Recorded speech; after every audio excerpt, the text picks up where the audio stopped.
우리 본문 말씀은 좀 상당히 본문이 깁니다.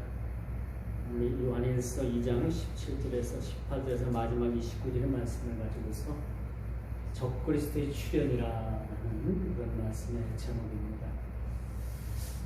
적그리스도라고 하면 우리가 조금 매일 듣는 그런 모습은 아니죠. 그러나 오늘 본문이 쓰여지기까지 많은 시간이 흘렀습니다. 거의 2000년이라는 세월 동안 벌써 적그리스도가 나타났다라고 사도 요한은 그렇게 우리들에게 말씀을 통해서 증명해 주고 있죠. 그럼 과연 적그리스도가 누군가? 적그리스도가 어떻게 나타날 것인가? 라는 것은 전 시대별로 많은 이야기들이 있었습니다. 중세 시대에는 교황이 적그리스도다, 로만 가톨릭의 교황이 적그리스도다라고 또 그런 얘기가 좀 나왔었고, 또 근세기 또 전 세계에 세계 전쟁을 일으켜서 많은 생명을 앗아간 히틀러다. 히틀러가 적그리스도의 분신이다라고 이야기를 좀 합니다만, 오늘 이 본문의 말씀은 정확히 적그리스도가 누구냐? 예수 그리스도를 부인하는 겁니다. 예수 그리스도를 부인하고 진리를 거부하고 많은 영혼들을 그렇게 타락하고 그렇게 어둠으로 몰아넣는 세력을 적그리스도라고 그렇게 얘기를 합니다. 또 어떤 주석가들은 그렇게 그 적그리스도에 대해서 전언을 해요. 적그리스도가 마지막 때에 나타날 강력한 세계 정부를 그렇게 등에 업고서 그렇게 많은 자를 미혹하는 사탄을 등에 업고서 그렇게 암암리에 하력하는 그런 세계 단일 정부의 수반이 아니겠느냐, 그런 이야기도 조심스럽게 얘기가 나온다는. 오늘 본문을 살펴보면은 시대별로 적그리스도가 그렇게 출현하고 있는 모습을 우리가 보게 되는 거죠. 적그리스도가 딱 누구다라고 지칭하기보다는, 한 인물을 지칭하기보다는 시대마다 그렇게 예수 그리스도를 부정하고 대적하고 진리를 거부하는 자들, 이미 본문을 보니까 그들은 거룩한 공동체에서 떠나간 자들이다. 거룩한 회에서 그렇게 무리를 지어 나간 회다라고도 그렇게 얘기를 합니다. 우리는 지난 그 서울 모 시장과 부산 모 시장이 그 성추문으로 인해 가지고 한 분은 유명을 달리했고 한 분은 지금 법의 심판을 기다리고 있는, 재판 중에 있는 분을 보게 됩니다. 참 이분들은 많이 배웠고 또 사회의 존망을 받았고 또 많은 사람들로부터 칭찬을 받고 또 우리나라 수도와 제2의 도시의 그렇게 수장의 자리에까지 있었던 분인데, 왜 하루아침에 이렇게 이 사람들의 인생이 이렇게 참 한낱 바닥으로 그렇게 추락을 했는가라는 것을 한번 생각해 봐야 되는 거죠. 그 제목은 성추문입니다. 성추행이죠. 한 사람은 그것을 인해서 스스로 목숨을 끊었고 또 한 사람은 지금 재판을 기다리고 있는 상황이라고 볼 수가 있습니다. 왜 이렇게 사회적으로 존망을 받는 사람들이 하루아침에 이러한 범죄를 저지르고 자기 생명을 내던질 만한 그러한 문제에 봉착을 했습니까? 왜 그런 일들을 통해서 인생을 망가뜨렸을까라는 것을 생각해 봐야 되는 거죠. 이걸 보면서 참 인생은 더덥다. 참 인생은 참 어떻게 보면은 우리가 모든 제약에 그렇게 노출되어 있다라고 우리가 말씀드릴 수가 있어요. 우리가 아무리 우리가 신앙생활 잘하고 우리가 믿음을 지키고 참 정직하게 살고 정도의 길을 산다고 하지만, 우리가 하루 한순간 또 이렇게 한순간의 잘못된 생각으로 인해서 우리가 범죄 나락으로 빠질 수 있다는 것을 우리는 늘 염두에 두고 살아야 된다는 거죠. 이런 범죄는요, 사회에 큰 영향력을 끼치는 것이 사실이에요. 그러면 왜 이런 범죄의 일들이 일어날 수밖에 없을까? 왜 사람들이 이렇게 한순간에 이런 범죄로 인해 가지고 그 인생을 망가뜨릴까? 우리가 한번 생각해 보자는 거죠. 그것은 그 뒤에 그 사람을 지배하고 있는 악한 영들에 의해서 그렇게 지배를 받기 때문이라는 것을 보는 거죠. 우리 믿음의 성도들도 마찬가지예요. 한순간 한시라도 우리가 한눈을 팔고 다른 생각을 하면 그 다른 생각 가운데 교묘하게 악의 영들이 그렇게 그 틈을 타고 들어와가지고 악한 생각을 그렇게 갖게 만드는 거죠. 악한 일이 따로 없는 겁니다. 순식간에 우리가 마음을 빼앗기면은 우리가 범죄할 수밖에 없다라고 우리가 말씀드릴 수가 있는 거죠. 엊그제는요, 사법부 수장되는 분이 거짓말을 하는 통에 지금 국민들의 의문을 사고 있습니다. 우리나라는 지금 민주주의라고 해서 입법, 사법, 행정으로 나눠져 있잖아요. 입법은 국회, 법을 만드는 기관이고 사법은 뭐예요? 그 법을 집행하는 기관이 사법부, 행정은 뭐예요? 정부를 얘기해 주는 거예요. 이게 상권 분립이 딱 이렇게 돼 있어서 서로 견제해 주지만 이것이 민주주의가 가능한데 이젠 사법부 수장이라는 대법원장이 정부, 정치, 그 사람들의 눈치를 보고 자기 수하에 있는 부산의 고법 판사부장이 이제는 사표를 내려갔는데 당신 사표 내면 안 돼. 당신은 탄핵을 받아야 되기 때문에 사표를 못 받아주겠어. 왜 사표를 반려했다는 거 아닙니까? 근데 그런 이야기를 하니까 이 대법원장은 나는 그런 얘기 한 적 없다. 많은 사람들 앞에서 공포를 했잖아요. 그런데 녹음 파일을 딱 갖다 대니까 그 사람의 거짓말한 것이 만천에 또 드러나잖아요. 자, 그걸 보면서 그렇게 생각했어요. 야, 이 대법원장 되면 많이 배웠잖아요. 그렇죠? 얼마나 많은 사람들이 존경하고 그러봅니까? 그런 분이 그렇게 거짓말을 하고 그런 거짓 수수에 그렇게 놀아나고 사람들을 속인다는 것에 대해서 야, 참 세상에 믿을 게 없구나. 여러분 그런 생각을 하잖아요. 지금 저는 세상에 대해서 많은 실망을 합니다. 그렇죠? 물론 우리가 미리 다 알고 있는 사실이지만은 그래서 우리가 아무리 높은 고관 대작에 있고 그렇게 존경받을 만한 자리에 있다 하더라도 그 사람의 내면을 파고들어가면 그런 거짓말, 그런 내면의 그런 이중적인 그런 마음을 가지고 사는 것들, 그런 것들에 대해서 우리가 실망하지 않을 수가 없다는 거죠. 그러므로 여러분, 세상은 아무리 좋게 포장을 하고 아무리 아름다워 보이고 살만한 세상이라고 하더라도요, 그 내면에 들어가면 모두가 다 진실이 없어요. 거짓말이고 모든 거짓말투성이고 그런 사회에 큰 영향력을 끼치는 그러한 악한 세력들에 의해서 세상이 돌아가고 있다는 것을 우리가 보게 되는 거죠.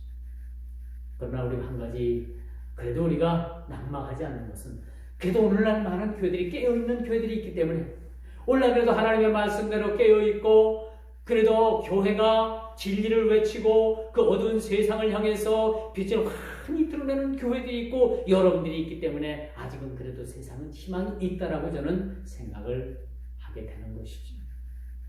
그렇지 않겠습니까? 여러분 이처럼 세상은 거짓말투성이고요. 진실을 찾아보기가 쉽지 않은 세상에 우리가 살아가고 있습니다. 그렇죠? 누가 누굴 믿습니까? 그러나 우리가 다행스러운 것은 이렇게 아직도 교회가 순수성을 잃지 않냐고 진리를 수호하고 또 진리 가운데 세상의 빛을 발하기 위해서 빛을 드러내기 위해서 교회가 존재한다는 사실들을 우리가 보게 되는 겁니다. 요즘 또 한 가지 걱정스러운 건 뭐냐? 세상이 교회를 바라보는 것이 그런 시선이 곱지 않다는 거예요. 이게 사실 교회는 변한 것은 없어요. 정통교회 모든 건전한 교회들마다 아직도 진리를 외치고 아직도 하나님의 말씀대로 살아보려고 그렇게 발버둥치고 그렇게 세상을 향해서 우리가 모범된 삶을 살려고 하는 사람들이 많이 있지만은 일부 멀리 가간 그런 교회에서 일부 멀리 가간 사람들에 의해서 교회가 평화되고 교회가 평가절하되고 교회가 그들에게 나쁜 영향 이미지를 심어주고 그 몇몇 교회들 때문에 교회가 모든 교회들이 지금 어려움을 겪고 있는 사실을 저와 여러분들은 너무나도 잘 알고 있습니다. 그러나 여러분 실망할 필요는 없어요. 언제나 우리가 진리는 진리일 수밖에 없다는 겁니다. 진리가 여러분 아무리 이 땅에 떨어지고 세상 사람들에게 박질 밟혀도 진리는 진리인 거예요. 그러니까 그거 하나 우리가 붙잡고 우리가 세상을 살아가게 한다는 것 아니겠습니까? 그렇지 않아요? 요즘 코로나로 인해 가지고 교회들에 있어서 교회들이 또 이렇게 뭐 몰래 대면 예배 드려가지고 이렇게 요즘 또 코로나가 그렇게 막 확진을 하고 그런 걸 보는데 저는 그게 교회가 할 짓은 아니라고 봐요. 교회도 엄연히 우리가 소독할 건 소독하고 비대면으로다 할 건 하고 그렇다고 해서 뭐 우리가 비대면으로 드린다고 해서 예배가 아닙니까? 다 예배인 거예요. 이게 마음 중심이 중요한 거예요. 마음이 중요한 거지. 우리가 비대면으로 드린다, 대면 예배를 드린다. 그게 사실 중요한 건 아니라고 봅니다. 그런데 뭐 부산의 어떤 교회는 뭐 죽어도 대면 예배를 드리고 정부를 막 그렇게 대적을 하고 뭐 사회 역반응을 일으키고 많은 사람들에게 지탄의 대상이 되고 이렇게 모르긴 몰라도 여러분 그걸로 인해 가지고 점점점 우리가 교회는 그 한 교회는 빛이 나고 그 한 교회는 뭐 그렇게 많은 사람들로부터 어떤 그런 느낌의 대상이 됐을지 모르지만은 전체적으로 봤을 땐 우리 교회가 이젠 전도의 길이 점점 막혀온다는 사실만큼은 우리가 염두에 두게 되는 거죠. 그렇기 때문에 우리가 철저하게 정부에서 우리에게 불법을 저지르라고 그렇게 강요하지 않는 이상 우리는 정부의 법에 우리가 철저하게 여러분 그렇게 지킬 필요도 있다. 그리고 우리의 권리를 마땅히 주장해야 된다는 거죠. 그렇죠? 여러분 비대면이면 어떻고 대면이면 어떻겠습니까? 여러분 이거 가지고 너무 그렇게 심각하게 생각할 필요는 없는 거예요. 어디서 예배를 드리든 무엇을 어떻게 드리든 우리가 마음 중심으로 어떻게 예배를 드리느냐. 나 하나 나가가지고 교회가 다 그냥 바이러스가 확전이 된다면 그것도 또 논당치 못한 거겠죠. 그렇죠? 그렇지 않겠습니까? 그렇다고 여러분들이 예배를 갖다가 소홀히 하는 얘기는 아닌 거예요. 그렇죠? 비대면이 다 옳다라고 얘기하는 것은 저는 절대 아닙니다. 예배를 비대면으로 드릴 수 있으면 드릴 수 있는 상황으로 예배를 드리고 우리가 지금처럼 대면으로 예배를 드릴 수 있는 그런 인원을 그렇게 한정해서 드릴 수 있는 그런 상황이 되면 얼마든지 대면 예배를 드릴 수 있는 상황이라고 말씀드릴 수 있는 거죠. 그래서 청주시는요, 이 도지사님이 그 한 교회 20명까지 예배를 드릴 수 있도록 요즘 허용을 했어요. 사실상.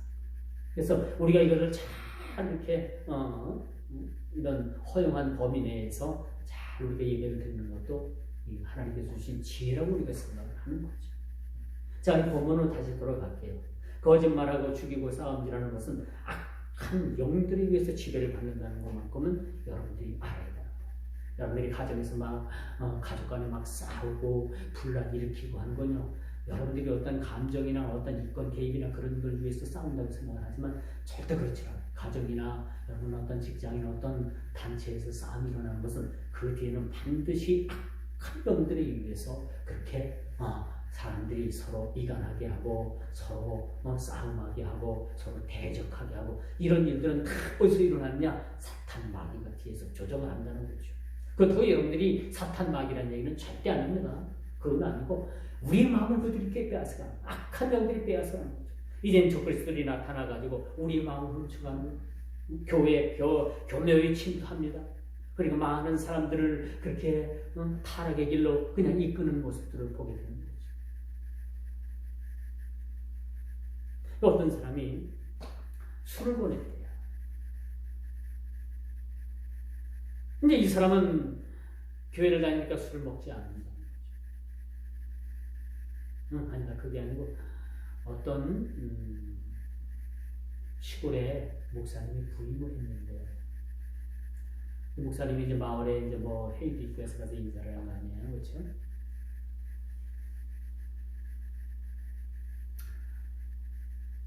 근데 이제 마을에서 어떤 그 직구준 사람이 목사님 술 한잔 하시라고 술을 자꾸 권하더라고요. 그래서 목사님이 저 술을 안 합니다. 아이고 옛날에 목사님이 여기 계셨던 목사님도 술을 드시면 한 잔 정도 하시고 그냥 가셨다고. 한 잔 정도 하셨다. 그런 미혹과 거짓말에 넘어가가지고 새로 오신 목사님이 술을 딱 받은. 그러니까 이제 거기 있던 그 마을 사람들이 하는 말이 이제 술 한 잔 주니까 마지못해서 한 잔 받은 걸 억지로 먹고 가는데 마을 사람들이 뭐라고 얘기를 하는가 하면 저 사람은 목사도 아니야. 조서 매겨놓고 마을 사람들의 평가는 뭐야?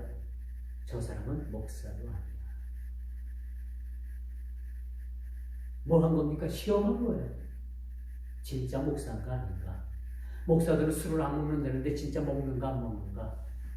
옛날 목사를 팔아가지고 옛날 목사님도 한 주면 한 잔 정도 받고 그러니까 마셔도 흥한다니까 여기 살러 오셨으니까 우리 동네 한 가족이고 한 마을 주민인데 그렇게 해서 사셔야죠.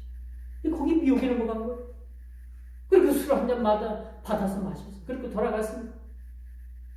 그리고 남아있던 마을 주민들이 하는 말이 저 사람은 목사도 아니야. 그런 평가가 나요. 이게 사탄이 쏘가 넘어가는 거예요. 여러분 요즘 세상 살기 얼마나 어렵습니까? 저는 세상 사는 게 한 걸음 한 걸음 발 내딛는 게 살얼음 발 내딛는 것 같아요. 사실은. 그렇지 않습니까? 여러분과 저들도 마찬가지일 거예요. 그렇죠? 여러분들도 마찬가지 아닙니까? 우리가 까딱하면 넘어뜨리려고 하는 그런 세력들이 얼마나 많은지 조심하고 우리는 또 조심해야 합니다. 이런 세상에 우리가 살아가고 있습니다. 그러므로 여러분 진실과 정의는 찾아보기 힘들고 거짓과 허용으로 가득한 세상이라는 사실만큼은 정말 여러분들이 알아요. 우리가 허탈감이 우리 마음에 오더라도 우리는 이것을 분명히 짚고 넘어가야 합니다. 세상은 진실과 정의는 없습니다. 세상에서 진실과 정의를 찾기는 그렇게 쉽지가 없습니다. 이제 말씀의 본론으로 다시 들어갈게요. 오늘 본문에 보니까 거짓의 영인 적그리스도의 출현을 알려주고 있습니다. 이 말씀이 쓰여지기 전에는 벌써 2000년 전 이야기예요. 오늘 요한일서가 쓰여진 이 시점은 거의 2000년 가까이라는 세월이 흘렀습니다. 이때 벌써 적그리스도가 나타났다고 얘기해요. 적그리스도들이 나타났다고 얘기해요. 이 적그리스도는 시대마다 그렇게 등장을 하는 모습을 우리가 봅니다. 원래 마지막 때 이제 세계 단일 정부, 강력한 세계 단일 정부가 형성이 돼서 그 세계 단일 정부의 그 수반이 그 사탄을 등에 업고서 강력한 어떤 짓을 할지는 모르겠어요. 그건 우리가 추측일 뿐이죠. 그럼 우리 성경 말씀대로는 시대마다 여러분 적그리스도들이 나타나가지고 믿는 성도들을 그렇게 미혹한다는 사실들을 우리가 봅니다.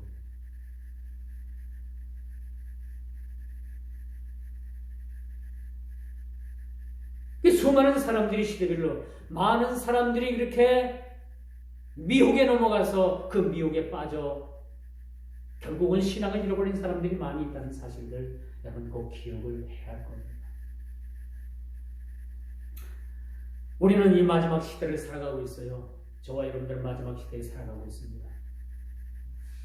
역사적 전천년설을 주장하시는 그런 주장가들에 의하면 지금은 우리가 천년왕국 시대를 살아가고 있다고 합니다. 예수 그리스도께서 이 땅에 초림하셨을 때부터 시작을 해서 벌써 천년왕국이 시작이 됐다고 하는 얘기가 합니다.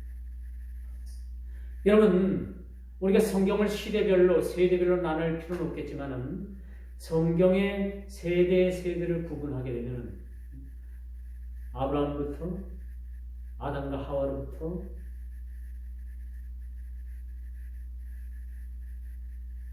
다윗까지, 다윗에서부터 예수 그리스도까지, 예수 그리스도부터 시작을 해서 어디까지입니까? 현 시대. 이 세대별로 나누는 것은 이것은 온전하진 않아요. 온전한 건 아닙니다. 이렇게 우리가 시대별로 이렇게 구분을 해 본다라면은 이게 마지막 천년왕국의 그런 마지막 시대를 우리가 살고 있지 않는가라는 사실을 또 이렇게 주장하는 주장자들도 있습니다. 역사적 전천년설, 전천년설, 후천년설 여러분도 들어봤잖아요.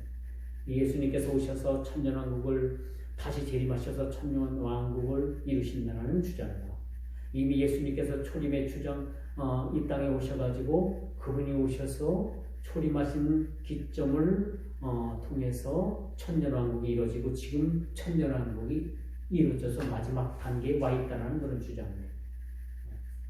여러 가지 주장들이 있습니다만 여러분들이 어떤 주장들을 믿건 간에 어쨌든 간에 하나님께서는 이 천년왕국을 통해서 하나님 나라를 이루시고 이 천년왕국이 마치게 되면은 영원한 우리가 초소로 저와 여러분들을 인도하신다는 사실들을 알게 되는 거죠.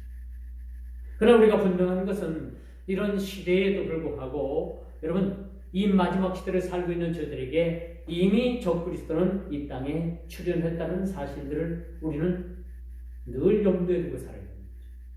그래서 여러분들 늘 우리가 신앙을 지키기 위해서는 우리가 깨어 있어야 됩니다. 진리 안에서 우리가 거해야 된다는 사실들을 여러분들도 기억을 해야 되는 거죠.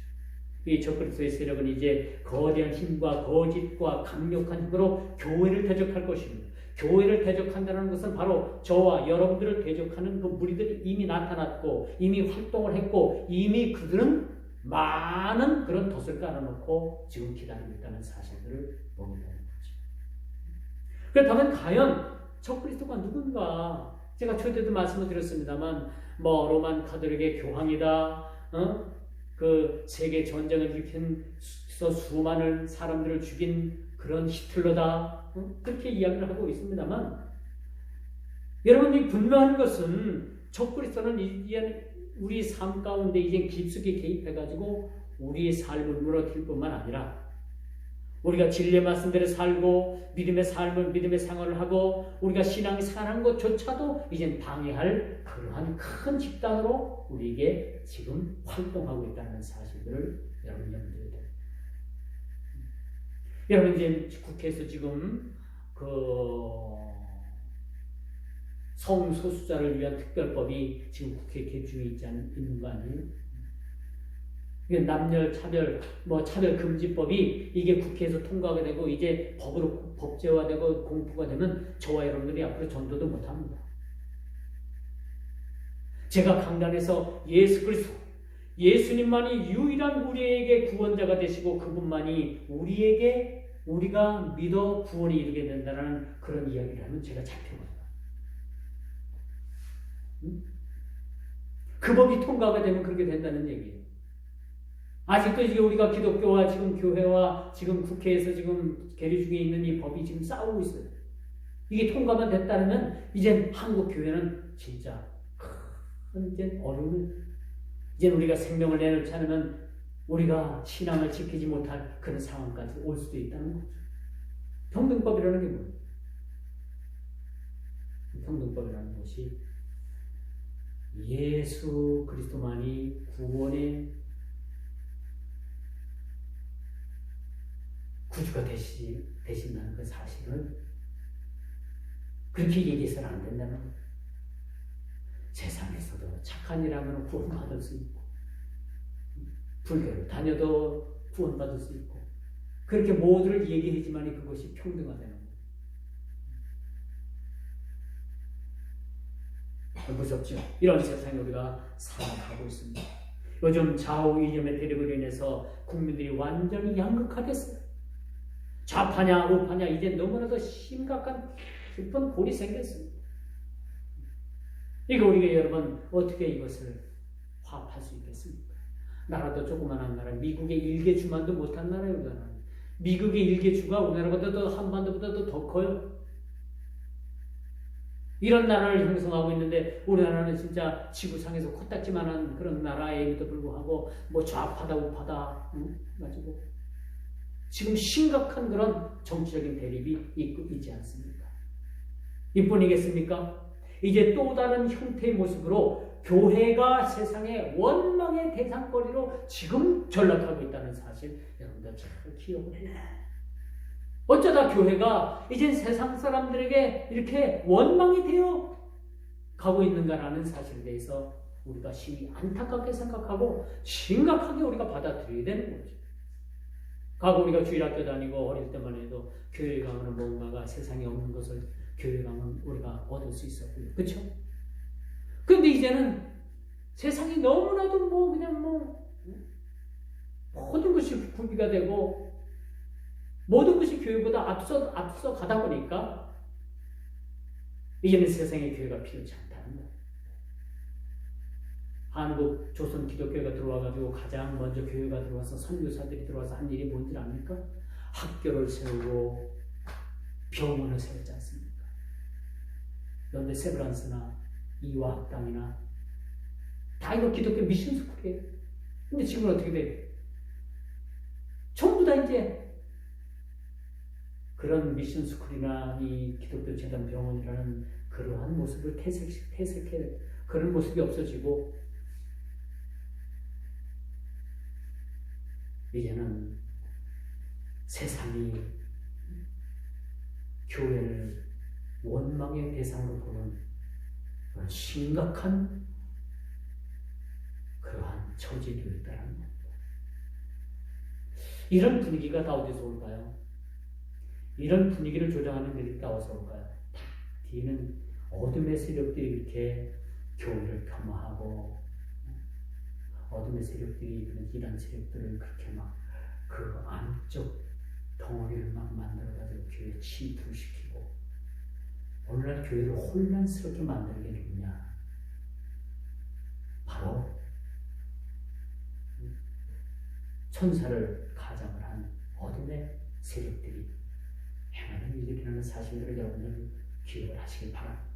그렇다면 우리가 이런 어둠의 세력을 회피하는 일은 바로 우리가 기도밖에 없고 우리 스스로가 진리 가운데 설 수밖에 없는 그러한 삶을 살아야 된다는 것을 우리가 느끼게 되는 거죠. 이제 이뿐입니까? 어둠의 세력인 적그리스도의 세력으로 인해서 정통 교회들이 박해를 이제는 받게 됩니다. 머지않아서 우리 교회들은 박해를 받게 돼요.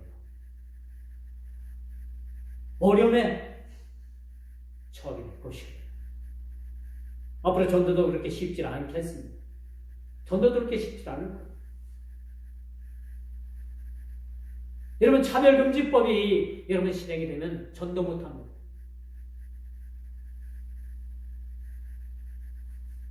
두 번째로 우리는 이제 우리에게 속하지 않은 것들을 경계해야 합니다.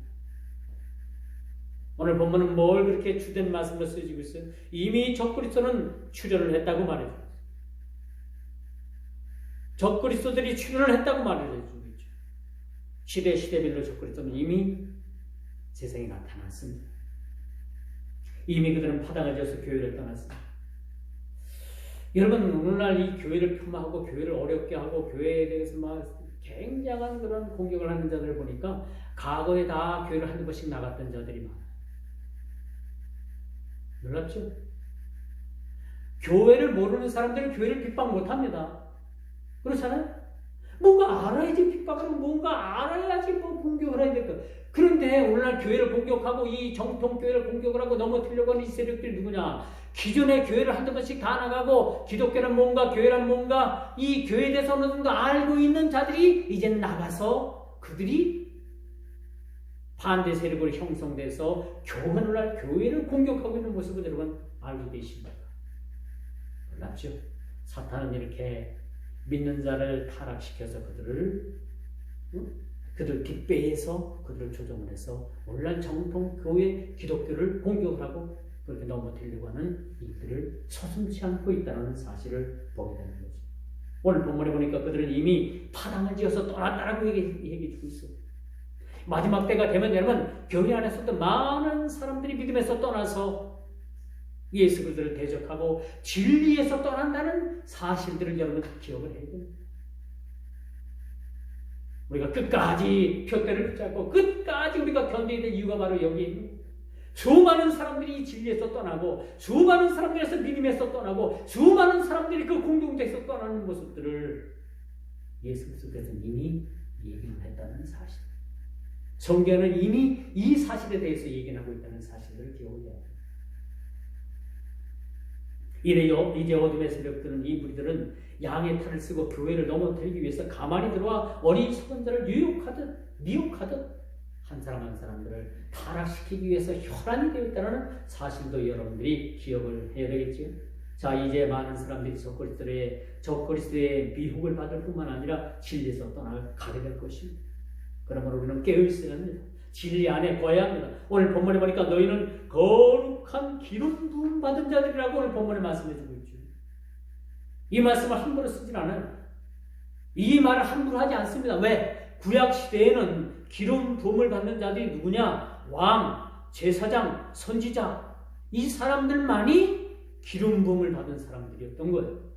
이 사람들에게만 기름 부음을 받을 자격이 있는 사람들이었던 거예요. 그러나 오늘 본문을 보십시오. 너희는 뭐래요? 거룩한 예수 그리스도로부터 기름 부음을 받은 자들이라고 그렇게 말해주고 있지 않습니까? 저와 여러분들은 다 예수 그리스도로부터 거룩한 기름 부음을 받은 자들이라는 거죠. 그러므로 여러분 뭡니까? 지금부터 여러분들은 왕 같은 제사장이요 거룩한 나라요 그의 백성된 사실이라는 사실들을 여러분들이 꼭 기억을 해 주시기를 바랍니다. 뭐라고요? 이 우리 신분은 뭐라고요? 거룩한 기름을 부음을 받았기 때문에 왕 같은 제사장입니다. 거룩한 나라입니다. 그의 백성이 되었다는 사실들을 여러분들이 꼭 기억을 해야 되는 거죠. 이 여러분의 신분이, 우리의 신분이, 저와 여러분들의 신분이 거룩한 기름을 부음을 받은 자들이라는 사실들을 꼭 기억을 해야 되겠죠. 그러므로 이제 우리가 그리스도인이 되었다는 것은 이제 진리를 위해 생명까지도 내어줄 수 있는 자들이 되어야 된다는 것이 오늘 25절이 우리에게 주고 있는 말씀. 25절 말씀이 바로 그런 말씀이죠.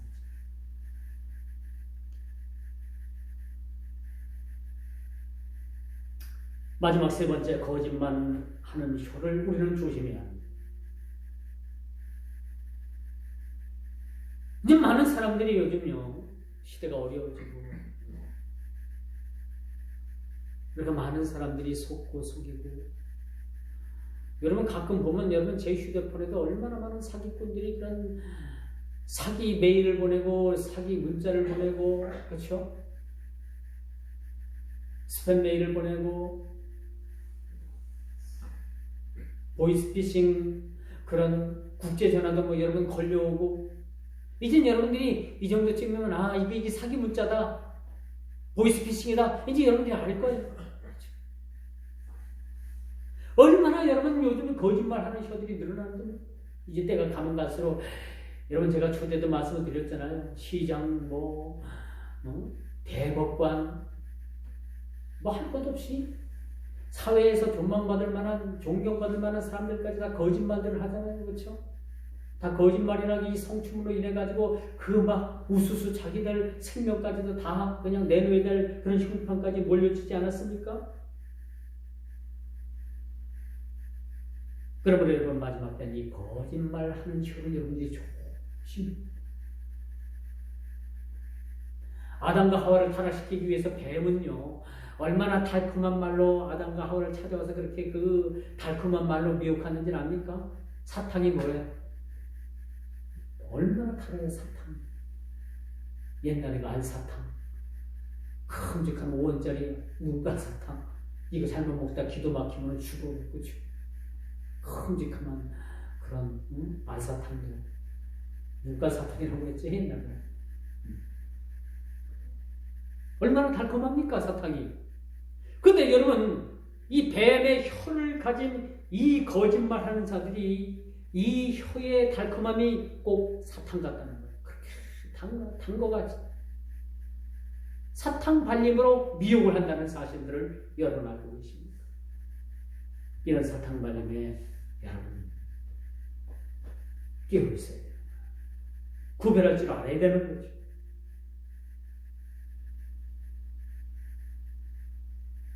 그러므로 여러분 이미 세상은 온갖 비리와 거짓으로 얼룩져 있습니다.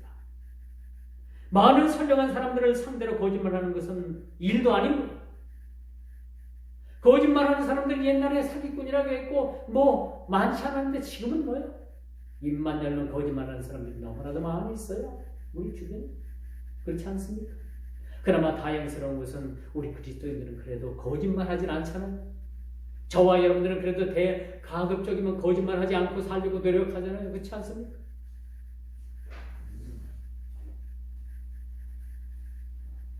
그러면 여러분 세상은 이미 거짓말로 다 얼룩져 있습니다.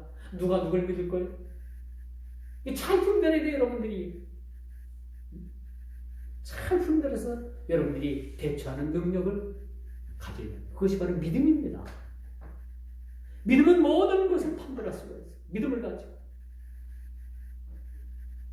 이제 거짓말쟁이들은 예수 그리스도를 적극적으로 부인할 뿐만 아니라 압박할 뿐만 아니라 많은 사람들을 진리에서 떠나게 한다는 이때 낙한 영들을 위해서 여러분 요즘 음악, 예술, 스포츠, 영화, TV, 드라마 어느 요소마다 이 거짓말, 이 거짓의 혀가 이런 미혹된 일들이 들어가지 않은 요소가 없음을 여러분들이 기억을 해야 돼요. 참 드라마를 봐도 여러분들이 참 분별해서 봐야 되고요. 영화 한 편을 봐도 참 분별해서 봐야 되고요. 책을 한 권 여러분들이 책방에 가서 책을 사서 한 권 읽더라도 잘 분별해서 봐야 돼요. 이게 이단이 쓴 건지 미혹하기 위해서 쓴 건지 이것을 읽고 우리가 이것이 우리에게 양서가 되려는지 이것이 독이 되려는지 잘 판단을 하고 우리가 이것을 읽고 대해야 된다는 거예요. 이런 시대에 우리가 살아가고 있어요.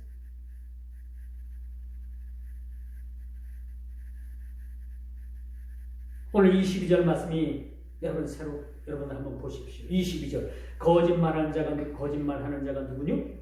예수께서 그리스도이심을 부인하는 자가 아니뇨? 아버지와 아들을 부인하는 그가 적그리스도니. 그렇죠? 거짓말하는 자가 누구냐? 거짓말.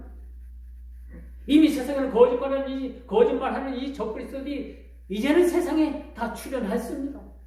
여러분들이 분별할 만큼 그렇게 출현해서 지금 활동을 하고 있다는 얘기죠. 그러면 이제 우리에게 처음 전하여 준 진리의 말씀을 붙잡고 우리는 나가야 합니다. 그분은 저와 여러분의 생명의 주가 되기 때문이죠. 25절입니다. 그가 우리에게 약속하신 약속이 이것이니 곧 영원한 생명이다. 주께서 기름 부음 받은 자들에게 약속하시는 그 말씀의 메시지가 오늘 25절에 담겨 있어요. 그것은 곧 영원한 생명이니라. 이 생명을 붙들고 우리가 나아가야 된다는 사실을 기억을 해야 합니다. 말씀의 결론을 맺습니다. 에베소서 4장 22절에 보니까 너희는 유혹의 욕심을 따라 썩어져가는 구습을 쫓는 옛사람을 벗어버리라. 썩어져가는 구습을 우리가 벗어버리고 옛사람을 우리가 벗어버리지 못하면은, 거듭나지 못하면은 우리도 여전히 희망이 없다는 거예요. 진리와 거짓은 함께 공존할 수가 없습니다. 거짓으로 가든지 진리를 붙잡든지 둘 중에 하나인 거예요. 진리도 붙잡고 거짓도 붙잡고 허영도 붙잡고 이렇게 붙잡을 것이 아니라는 거죠. 무엇이든지 하나를 택하는 거죠. 왜 오늘 사도 요한이 이 본문을 긴 문장, 오늘 18절부터 29절까지 읽느라고 여러분들이 좀 지루했을 거예요. 그렇죠? 왜 이렇게 지루할 정도로 여러분들이 긴 문장을 할애해서 이 말씀을 썼을까? 우리가 한번 생각해 보자는 거죠. 이 말씀이 우리에게 주는 교훈의 의미가 뭘까? 오늘 사도는 오늘 21세기를 사는 저와 여러분들에게 과연 무슨 말씀을 하고 싶어서 이 말씀을 쓰셨을까? 우리가 한번 생각해 보자는 거죠. 그것은 어둠의 영인 적그리스도를 우리가 멀리하고 그의 일을 우리가 멀리하고 기름 부음 받은 자로서 거룩한 하나님의 백성으로 살아갈 것을 오늘 사도 요한은 저와 여러분들에게 그렇게 말해주고 있는 겁니다. 이제 시대는 점점점 악의 일들이 여기저기에서 흉하게 드러나게 될 것입니다.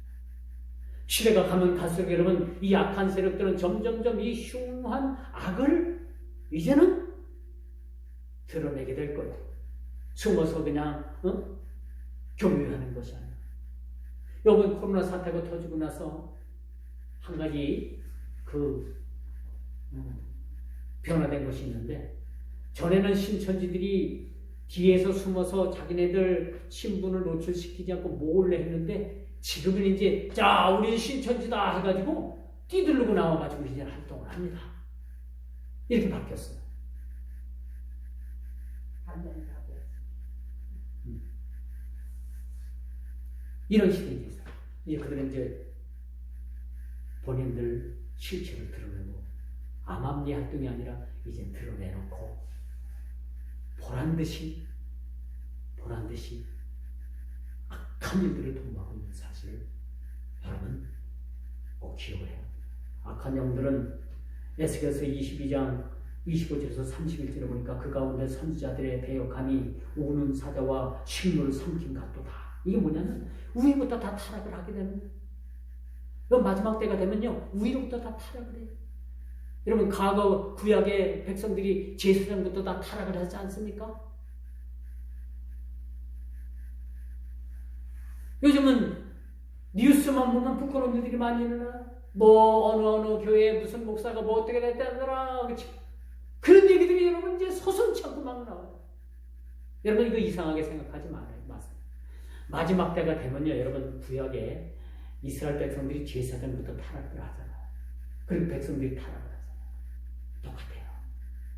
마지막 때가 되면 위에부터 타락을 하고 위에부터 막 무너지게 됩니다. 여러분 근세기에 여러분 한국의 유명한 목사님들 큰 교회 대육교 목사님들이 얼마나 많은 목사님들이 그 별이 떨어지듯이 우수수 떨어졌습니다. 이게 다 어디서 오는 겁니까? 마지막 때를 알리는 경고예요. 경종이에요. 그런 모습들이 사실을 기억하시기 바랍니다. 이제 마지막 때 극심한 진리를 왜곡하는 그런 타락상들이 여기저기에서 막 드러나게 될 거예요. 이런 일들을 여러분 이상하게 생각하지 말고 하나님께서 나를 저와 여러분들을 기름 부음 받은 자들로 세워주셨다는 사실과 진리의 말씀을 붙잡아야 된다는 사실과 오직 어떤 가운데서도 여러분들이 믿음을 지키기에 여러분들 일사의 각오를 가지고 믿음을 지켜나가는 거룩한 하나님의 그런 믿음의 백성들이 되기를 주님의 이름으로 축원하면서 말씀을 맺도록 하겠습니다. 기도합니다.